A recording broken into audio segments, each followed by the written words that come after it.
لِيَقْطَعَ طَرَفًا مِّنَ الَّذِينَ كَفَرُوا أَوْ يَكْبِتَهُمْ فَيَنقَلِبُوا خَائِبِينَ۔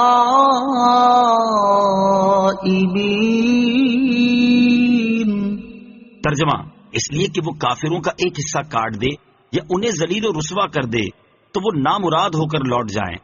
لِيَقْطَعَ طَرَفًا مِّنَ الَّذِينَ كَفَرُوا، اس لیے کہ وہ کافروں کا ایک حصہ کاٹ دے۔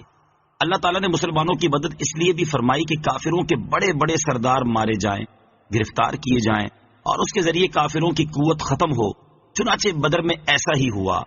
لَيْسَ لَكَ مِنَ الْأَمْرِ شَيْءٌ أَوْ يَتُوبَ عَلَيْهِمْ أَوْ يُعَذِّبَهُمْ فَإِنَّهُمْ ظَالِمُونَ۔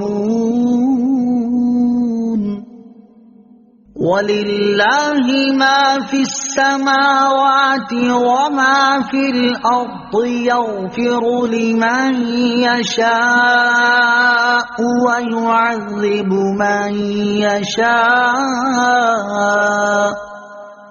وَاللَّهُ غَفُورٌ رَّحِيمٌ۔ ترجمہ: اے حبیب، آپ کا اس معاملے سے کوئی تعلق نہیں۔ اللہ چاہے تو انہیں توبہ کی توفیق دے دے اور چاہے تو انہیں عذاب میں ڈال دے، کیونکہ یہ ظالم ہیں، اور اللہ ہی کا ہے جو کچھ آسمانوں میں ہے اور جو کچھ زمین میں ہے، جسے چاہے بخشے اور جسے چاہے عذاب کرے، اور اللہ بخشنے والا مہربان ہے۔ لیس لک من الامر شیء، اے حبیب آپ کا اس معاملے سے کوئی تعلق نہیں۔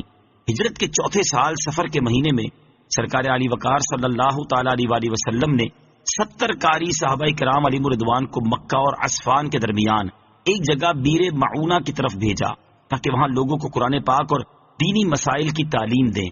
عامر بن طفیل نے دھوکے سے انہیں شہید کر دیا۔